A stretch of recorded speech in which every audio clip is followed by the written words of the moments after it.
नमस्कार दोस्तों, देश की पुकार यूट्यूब चैनल में आपका हार्दिक स्वागत है। दोस्तों, इस वीडियो को अंत तक ज़रूर देखें और प्लीज़ इस यूट्यूब चैनल को लाइक, सब्सक्राइब करना और बेल आइकन दबाना नहीं भूलें।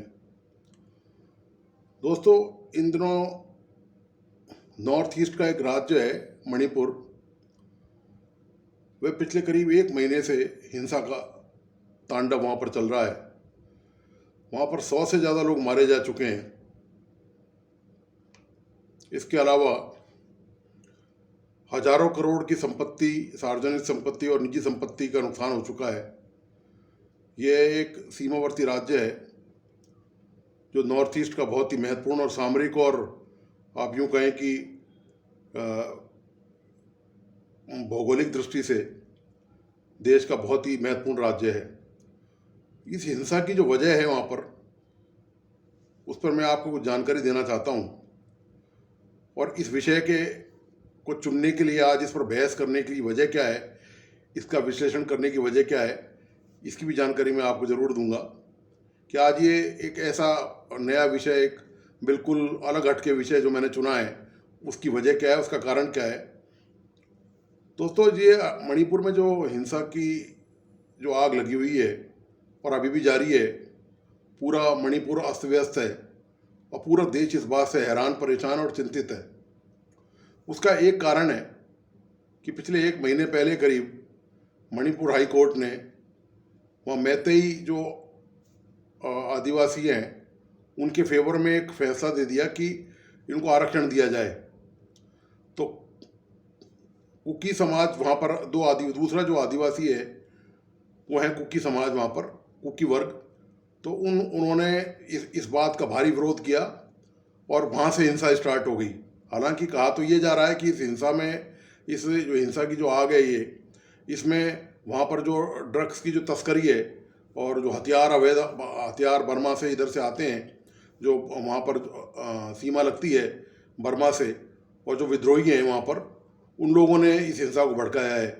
लेकिन इसकी जो जड़ है वो है आरक्षण का प्रावधान किया जाना।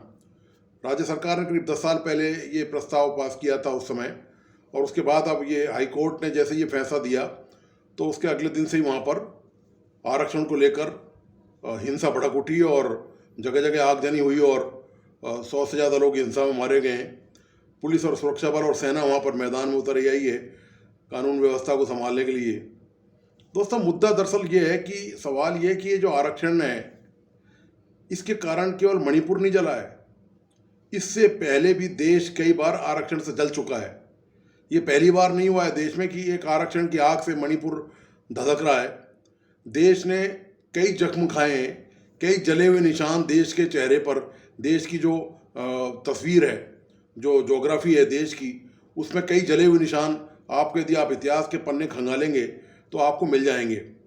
मंडल कमीशन आपको याद होगा, इस नई पीढ़ी को तो शायद याद भी नहीं होगा। मंडल कमीशन, जब विश्वनाथ प्रताप सिंह केंद्र में मंत्री थे और मिलीजुली सरकार जब बनी हुई थी, तब मंडल कमीशन लागू किया गया था। उस मंडल कमीशन के विरोध में देश में सैकड़ों युवाओं ने आत्मदाह का प्रयास किया। पूरे देश में ज़बरदस्त तोड़ फोड़ हंगामे की स्थिति रही और देश में कानून व्यवस्था बहुत बुरी तरह से बिगड़ गई। ये रहा मंडल कमीशन। उसके बाद आप देखिए, राजस्थान में गुर्जर आरक्षण आंदोलन हुआ और महीनों तक पूरा राजस्थान ठप नहीं रहा, बल्कि रेलवे ट्रैक पर जाम लगा रहा और उसके कारण पूरा देश अस्त व्यस्त हो गया। और चूंकि राजस्थान से महत्वपूर्ण ट्रेनें पूरे देश को गुजरती हैं, तो वो तमाम यातायात, परिवहन के जो साधन थे, तमाम ठप हो गए और देश को बहुत भारी इसकी आर्थिक कीमत चुकानी पड़ी और इसमें पुलिस फायरिंग के दौरान कई लोगों की मौत हो गई। इसके बाद आप देखिए, हरियाणा में जाट आंदोलन हुआ। जो आंकड़े बताते हैं वो ये बताते हैं कि अकेले जाट आंदोलन, आरक्षण आंदोलन से पूरे देश में करीब 34,000 करोड़ का नुकसान हुआ है। ये सिर्फ जाट आरक्षण आंदोलन के आंकड़े हैं जो मैं आपके सामने रख रहा हूँ। इस आंदोलन के दौरान भी देश में भारी हिंसा हुई और पूरा देश, हरियाणा में भारी हिंसा हुई इसको लेकर, इस आरक्षण की मांग को लेकर, ओबीसी में मांग को लेकर। यही गुर्जर समुदाय ओबीसी में मांग को लेकर जो आरक्षण आंदोलन हुआ तो जो हिंसक हो गया। और इसी तरह जाट आरक्षण आंदोलन ज़बरदस्त हिंसा का शिकार हुआ और उसमें काफ़ी मौत हुई और पूरा देश इस बात से अस्त व्यस्त हो गया, सारा सिस्टम देश का, कानून व्यवस्था सब चौपट हो गई। इसके बाद आप देखिए गुजरात में जो पटेल आंदोलन था, जो स्थानीय लोगों को आरक्षण देने की मांग को लेकर ओबीसी में, वहाँ भी ज़बरदस्त आंदोलन हुआ और उसमें भी भारी संपत्ति का नुकसान हुआ और ज़बरदस्त हिंसा हुई, थाने जला दिए, वाहन जला दिए। इस तरह की हिंसा की वारदातें आरक्षण के आंदोलन के दौरान अक्सर होती आई हैं। मराठा आंदोलन, आपको याद होगा कि महाराष्ट्र में जो मराठा आंदोलन हुआ ओबीसी की मांग को लेकर, ओबीसी में शामिल, उसमें भी काफ़ी नुकसान देश को हुआ है। और भी जो दूसरे राज्य हैं उनमें समय समय पर आरक्षण की मांग को लेकर आंदोलन होते रहे हैं। और ये आंदोलन शुरुआत में तो केवल मांग तक सीमित रहते हैं, लेकिन उसके बाद ये आंदोलन हिंसा का रूप धारण कर लेते हैं और इसमें फिर यह नहीं देखा जाता कि सरकारी संपत्ति है या निजी संपत्ति है, इसका भारी नुकसान हुआ है इन आरक्षण के आंदोलन से। दोस्तों, सवाल इस बात का ये है कि आखिर देश, अब मणिपुर जल रहा है, पहले देश कई बार आरक्षण की आग की चपेट में आ चुका है और भारी नुकसान देश को हो चुका है। और निश्चित तौर से इससे देश का जो सामाजिक ताना बाना है, जो फैब्रिक्स है, जो जिसको हम कहते हैं कि यहाँ पर गंगा जमनी संस्कृति है, या जो जातियों में सद्भावना का मामला है, सामाजिक समरसता का मामला है, वह निश्चित तौर पर कहीं ना कहीं प्रभावित हुआ है। तो सवाल इस बात का है कि क्या एक आरक्षण ही इलाज है और कोई दूसरा तरीका नहीं है? दोस्तों, दरअसल ये जो आरक्षण का जो चक्कर है, ये जो मामला है, ये राजनीतिक दलों द्वारा किया गया है। ये जो अपने वोट बैंक को सेकने के लिए, वोट बैंक को पकाने के लिए जो राजनीतिक दल करते आए हैं, वे एक दूसरे से लड़ाने के काम, एक दूसरे को भिड़ाने के काम, अपना वोट बैंक मजबूत करने के लिए, वे जातियों और समुदायों को आपस में लड़ाने के लिए इस आरक्षण को हथियार के तौर पर इस्तेमाल करते आए हैं। और ये आप देखिए कि करीब 10 राज्य ऐसे हैं जो ये चाहते हैं कि जो 50% आरक्षण की सीमा है वह हटा दी जाए और आरक्षण बढ़ाया जाए। शुद्ध खेल इस बात का है कि किस तरह से दूसरी जातियों का वोट में, जो भी सरकार सत्ता में है, चाहे वो कांग्रेस की हो, चाहे वो क्षेत्रीय पार्टियां हो, चाहे वो भारतीय जनता पार्टी हो, उनका प्रयास रहता है कि जो दूसरी जातियां हैं उनका आरक्षण बढ़ाया जाए, नई जातियों को आरक्षित वर्ग के दायरे में शामिल किया जाए। दोस्तों, आरक्षण ही क्या समस्या का समाधान है? क्या और कोई रास्ता नहीं है? आज देश को आज़ाद हुए 70 साल करीब हो गए और अभी तक आरक्षण का जो जिन्न है, जो भूत है, वो आज भी देश के पीछे लगा हुआ है और इससे इतना नुकसान देश का हो चुका है। देश में भारी नुकसान हुआ है, कानून व्यवस्था छिन्न भिन्न हो चुकी है, कई बार हो चुकी है, राज्यों में आवागमन, प्रदेश में सब ठप हो चुका है, हजारों सैकड़ों लोगों की मौत हो चुकी है। लेकिन उसके बावजूद भी राजनीतिक दल इस पैतरेबाजी से अभी भी बाज नहीं आते हैं। आप देखिए, इसके अलावा राजनीतिक दलों ने और क्या काम किया है। मतलब आप संकीर्णता, क्षेत्रवाद की हद देखिए कि सत्ता में किस तरह राजनीतिक दलों को बना रहना है। राजनीतिक दलों ने आरक्षण को किस तरह से हथियार के तौर पर इस्तेमाल किया है, उसके क्या प्रभाव होंगे, उसके क्या परिणाम निकलेंगे, इसकी राजनीतिक दलों को कोई चिंता नहीं है। सिर्फ उनको अपना वोट बैंक पकाना है, जातिवाद के आधार पर, धर्म के आधार पर, संप्रदाय के आधार पर वो सिर्फ अपना वोट बैंक देखते हैं। उनको बाकी किसी भी चीज़ से कोई लेना देना नहीं है। आप देखिए कि बहुत सारे राज्य ऐसे हैं जिन्होंने सरकारी नौकरियों में आरक्षण की व्यवस्था कर दी, कि यानी कि उनके राज्यों में जो उनके जो अभ्यर्थी हैं, वहाँ के जो कैंडिडेट हैं, उनका आरक्षण उन्होंने कर दिया है। यानी कि दूसरे राज्यों के लोगों के लिए, युवाओं के लिए अब उन राज्यों में मौके बहुत कम हो गए हैं सरकारी नौकरी माने के। हरियाणा, बहुत सारे राज्य हैं, मैं आपको नाम नहीं गिना सकता इस वक्त, इस तरह से पूरी एक लिस्ट है, करीब 8-10 ऐसे राज्य हैं। अब सवाल ये है कि आप देश में, क्या आप पाकिस्तान में रहते हैं, क्या अफगानिस्तान में रहते हैं, क्या देश का ये जो जोग्राफिकल, हम जिसके लिए कहते हैं कि हमारा देश एक है, एकता अखंडता की हम बात करते हैं, तो क्या ऐसी एकता अखंडता बनी रहेगी? आपने जातियों को आरक्षण दे दिया, आपने नौकरियों में आरक्षण दे दिया, अब बचा क्या है? और दोस्तों, इसकी वजह क्या है? दरअसल जितनी भी पिछड़ी और ओबीसी जातियां हैं या जो अनुसूचित जाति जनजाति हैं, हकीकत बात यह है कि सरकार उनका भला चाहती ही नहीं है। 70 साल में आज भी आप देखिए, इन ओबीसी की जो जातियां हैं या जो दलित जातियां हैं, इनकी हालत बहुत अच्छी नहीं है, बहुत खराब हालत है, आरक्षण के बावजूद बहुत खराब हालत है। तो निश्चित तौर से आरक्षण कोई इलाज नहीं हुआ। आरक्षण से ये जो कोई दवाई नहीं है। आरक्षण समाज इन इन जो जातियों को देश में, समाज में मुख्य धारा में शामिल करने का जो प्रयास किया गया, जो होना चाहिए था, वह कभी नहीं किया गया। केवल आरक्षण का झुंझुना थमाकर उनको एक हथियार दे दिया गया।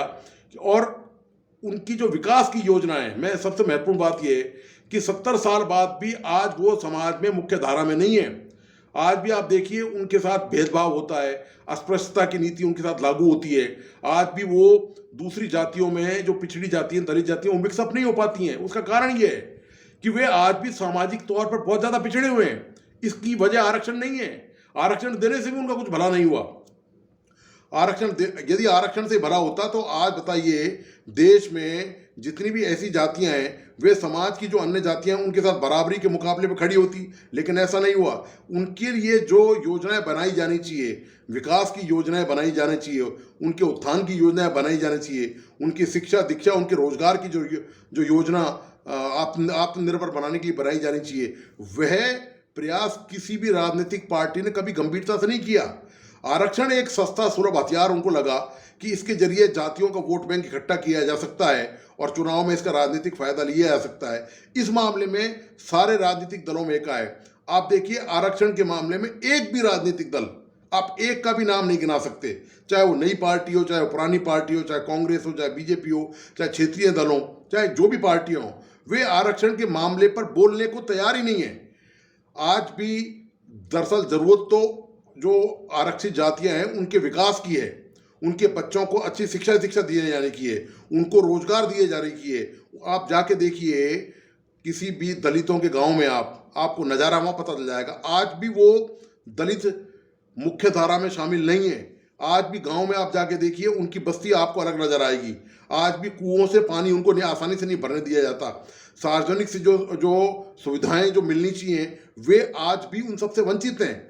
विकास नहीं हो पाया उनका, उनके एरिया में डेवलपमेंट नहीं हो पाया। आज भी आप देखिए उनके ज़्यादातर लोग जो है किस तरह की मजदूरी करते हैं। आपने लगातार ये खबरें सुनी होंगी कि सेफ्टी टैंक में युवक जो है वो सेफ्टी टैंक की सफाई करने उतरे और उसमें से जो गैस निकलती है उसके कारण कई लोगों की मौत हो गई। ऐसी घटनाएं देश भर में लगातार हुई हैं।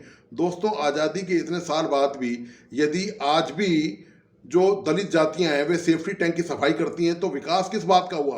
आरक्षण का लाभ किसको मिला?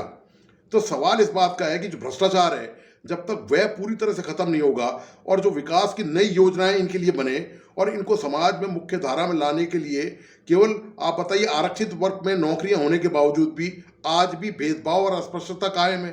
कारण क्या है इसका? क्यों मानसिकता नहीं बदलती है? जब तक पूरे समाज का जो भी पिछड़े और जो रिजर्व कैटेगरी के वर्ग हैं, जब तक इनका पूरा कंप्लीट पूरी तरीके से सामाजिक परिवर्तन नहीं होगा, इनका आर्थिक उत्थान नहीं होगा, विकास की योजनाएं इनके साथ नहीं जुड़ेंगी, तब तक बदलाव नहीं आ सकता। तो सरकारों ने और राजनीतिक दलों ने जो तरीका निकाल रखा है, वह निश्चित तौर पर देश को नुकसान पहुंचाने का है और इससे कहीं ना कहीं देश अंदर ही अंदर टूट रहा है। हालांकि ज्योग्राफिकली हम अभी एक हैं, हमारे देश की सीमाएं सुरक्षित हैं, वो हमारे जाबाजों और सैनिकों के कारण है, लेकिन अंदर ही अंदर कहीं ना कहीं देश खोखला हो रहा है, देश का क्षरण हो रहा है। इससे दूरियां बढ़ रही हैं, सामाजिक समरसता खत्म हो रही है निश्चित तौर पर, क्योंकि सरकार कभी नहीं चाहती कि सारी जातियां मिलकर रहें, सारी जातियों का उत्थान एक साथ हो जाए, सारे वर्गों का उत्थान हो जाए। उससे तो उनका वोट बैंक छिन जाएगा, उससे उनको काम करके दिखाना पड़ेगा, समाज का उत्थान करके दिखाना पड़ेगा, विकास की योजनाओं को जो हकीकत में उतारना पड़ेगा। यह काम आसान नहीं है। इसके लिए पैसा चाहिए, भ्रष्टाचार मुक्त शासन चाहिए। वह सरकारें और राजनीतिक दल बिल्कुल करने को तैयार नहीं है। यदि ऐसा ही होता तो आज देश में सीन कुछ और होता। आप बताइए, इतने साल के बावजूद भी आज यदि गांव में हालत इतनी ज़्यादा खराब है विकास के मामले में, देख लीजिए आप कहीं चले जाइए, आप शहर से 25, 30, 50 किलोमीटर दूर किसी भी गांव में आप जाकर देख लीजिए, आपको सड़कें, पानी, बिजली, सीवर लाइन, ये स्कूल कॉलेज की सुविधाएं, ट्रांसपोर्ट की सुविधाएं, ये आसानी से आज भी आपको नहीं मिलेंगी। और दावा ये किया जाता है कि आप जो है देश का विकास कर रहे हैं, आप जो है आरक्षण देकर आरक्षित वर्गों का भला करना चाहते हैं। उनके गांव के हालात आप जाके देखिए, आज भी उनके गांव आज भी पिछड़ेपन के शिकार हैं, आज भी वहाँ पर आसानी से बिजली पानी की व्यवस्था नहीं है। तो दोस्तों, ये जो तमाम जो चीज़ें हैं, ये राज्य सरकारों की जो नीतियां हैं ये निश्चित तौर पर देश को तोड़ने वाली हैं और देश को हिंसा के रास्ते पर ले जाने वाली हैं। यही वजह ये है कि मणिपुर में अभी तक हिंसा का जो दावानल है वह धधक रहा है और देश पहले भी इस मामले में कई बार चपेट में आ चुका है, लेकिन नेता, राजनीतिक दल इससे सबक सीखने को तैयार नहीं है। भले ही देश में अंदरूनी तौर पर कितना ही टूट जाए, कितना ही नुकसान हो जाए, उनको इस बात से ज़्यादा फर्क नहीं पड़ता। तो दोस्तों, आपको आज का ये विश्लेषण कैसा लगा, प्लीज़ आप अपने महत्वपूर्ण विचार और सुझाव मुझ तक जरूर भेजिए और इस YouTube चैनल को लाइक, सब्सक्राइब करना और बेल आइकन दबाना नहीं भूलें। धन्यवाद, नमस्कार।